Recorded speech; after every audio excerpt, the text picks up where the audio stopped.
Bonjour à tous, dans cette vidéo aujourd'hui je vous propose 4 mises sous forme exponentielle que j'ai données à mes élèves en devoir là. Donc rien de très compliqué mais il faut savoir faire, c'est très important. Donc on est parti, Z1, 6 plus 2 racine de 3i. Donc 6 plus 2 racine de 3i. Donc la méthode est très simple. Quand vous ne voyez pas de complexe particulier, on calcule le module. Donc le module de Z1, c'est donc la racine carrée de sa partie réelle au carré, donc 6 au carré, plus la partie imaginaire, 2 racine de 3 au carré. Donc ça nous fait 36. Plus, alors quand on met au carré un produit, les deux facteurs sont au carré, donc ça fera 4 fois la racine de 3 au carré, donc 4 fois 3. Donc racine de 36 plus 12, ça fait racine de 48. Donc là, on va essayer un petit peu de simplifier. Alors 48, c'est 3 fois 16. Et 16, c'est le carré de 4. Donc ça fait 4 racines de 3. Donc voilà un module pratique parce qu'on va pouvoir factoriser. Et donc ici, deuxième étape, eh bien, Z1, on va le factoriser par 4 racines de 3. On obtient tranquillement 6 sur 4 racines de 3. On fera les calculs après. Pour l'instant, vous factorisez en écrivant. Ici, 2 sur racine de 3 fois 4 sur racine de 3 i. Maintenant, on simplifie l'écriture. Alors, on commence par la deuxième. Ici, on a racine de 3 qui s'annule. On a 2 sur 4 et on obtient un 1,5. Alors là, on peut très bien deviner l'autre terme ici, la partie réelle, parce que on sait que cette méthode de factorisation par le module fait apparaître dans les parenthèses un nombre EIθ, c'est-à-dire un nombre cosinus θ plus I sinus θ. Ça veut dire que déjà, vous savez que vous allez chercher un nombre θ dont le sinus vaut 1,5. Et quand un sinus vaut 1,5, vous n'avez pas 10 possibilités pour le cosinus. C'est soit racine de 3 sur 2, soit moins racine de 3 sur 2. Or ici, vous voyez, vous avez un nombre positif, donc forcément, ça sera racine de 3 sur 2. Pour ceux qui en doutent, eh bien, vous simplifiez déjà 6 par 4, ça fait donc 3 sur 2, donc 3 sur 2 racine de 3, et on multiplie en haut et en bas par racine de 3. Ça fait 3 racine de 3 sur 2 fois racine de 3 au carré, donc sur 2 fois 3. On resimplifie par 3 et vous voyez qu'on a racine de 3 sur 2. Ensuite, on cherche notre angle θ. Donc, première étape, on le situe dans un des 4 cadrans. On a donc cosinus sinus positif, donc on est en haut à droite. Dans une famille avec des sinus 1,5, donc là on est dans la famille des pi sur 6 et on est même en pi sur 6, donc θ c'est égal à pi sur 6. Conclusion, donc, eh bien Z1, c'est son module, donc 4 racine de 3 fois EI pi sur 6. Et voilà pour la première question. 1 plus I, EI pi sur 3. Alors, ici, vous avez un produit de deux complexes, donc on ne va pas développer, on va mettre 1 plus I sous forme exponentielle. Alors 1 plus I, on s'en occupe, donc on va calculer alors son module. C'est racine de 2 sur 2. D'ailleurs, 1 plus I, c'est un complexe très connu. Vous pourriez très bien donner tout de suite le résultat. D'ailleurs, je vais vous le donner.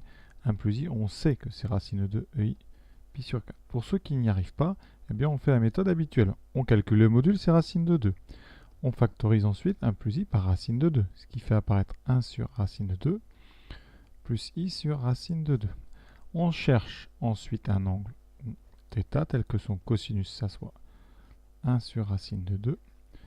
Et ici, son sinus 1 sur racine de 2. Et ça, eh bien déjà on se situe, on est sur cosinus et sinus positif, donc on est en haut à gauche, en haut à droite, dans la famille qui a des 1 sur racine de 2. Alors 1 sur racine de 2, vous devez le connaître, par contre, c'est racine de 2 sur 2. Et donc c'est pi sur 4.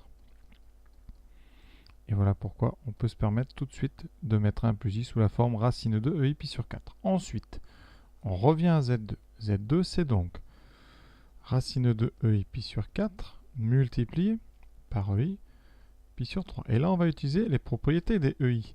Quand on les multiplie, les arguments s'ajoutent. Donc vous aurez EI pi sur 4 plus pi sur 3. C'est tout l'intérêt et la facilité d'utilisation de ces EI. θ. Donc ici, on regroupe ce qui fait 7pi sur 12. Et donc, on a terminé Z2. C'est racine de 2 EI, 7pi sur 12. C'est bien une forme exponentielle. C'est bien une forme exponentielle parce que ici, eh bien, c'est un nombre positif. Donc, vous n'avez pas...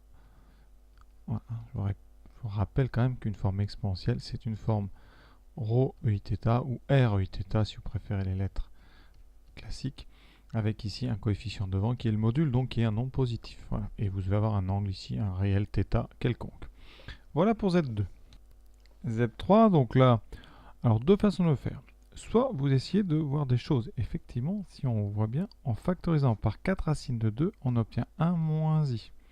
Et 1 moins i, c'est un complexe très connu. D'abord, il a une partie réelle 1 et une partie imaginaire moins 1. Donc il est sur une droite très connue, la deuxième bisectrice du plan. La droite d'équation y égale moins x.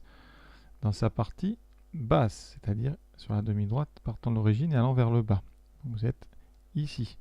Donc l'argument, c'est évidemment moins pi sur 4.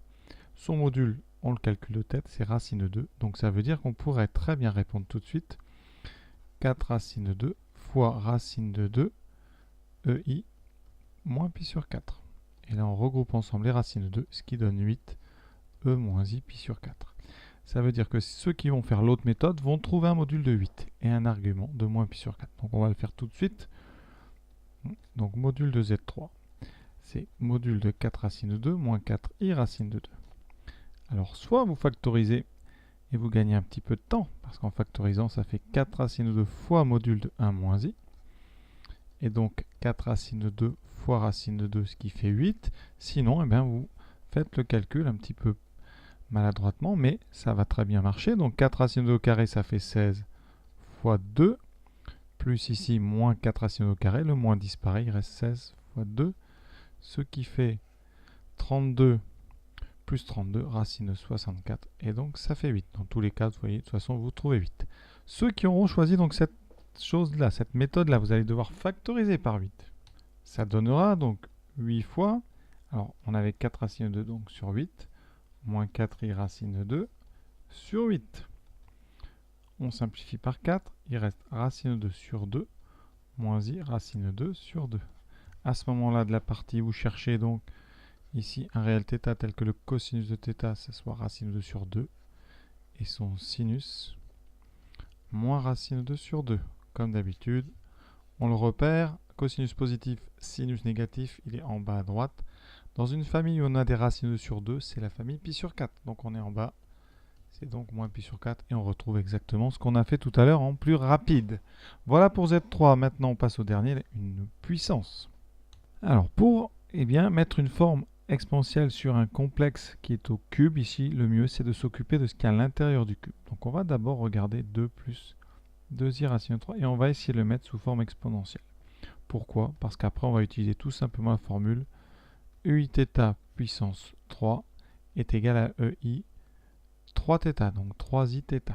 Quand on a une puissance ici d'un uθ, la puissance peut rentrer en coefficient devant l'argument.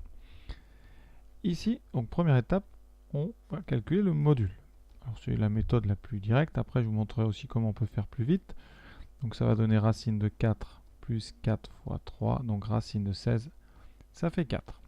Ensuite, on factorise donc par 4, ça fait 2 sur 4, donc 1 demi, plus i racine de 3 sur 2, et là c'est un complexe très connu. Vous cherchez θ tel que cos θ, c'est 1 demi, et sinus θ, c'est racine de 3 sur 2. Donc on est évidemment en haut à droite, tout est positif.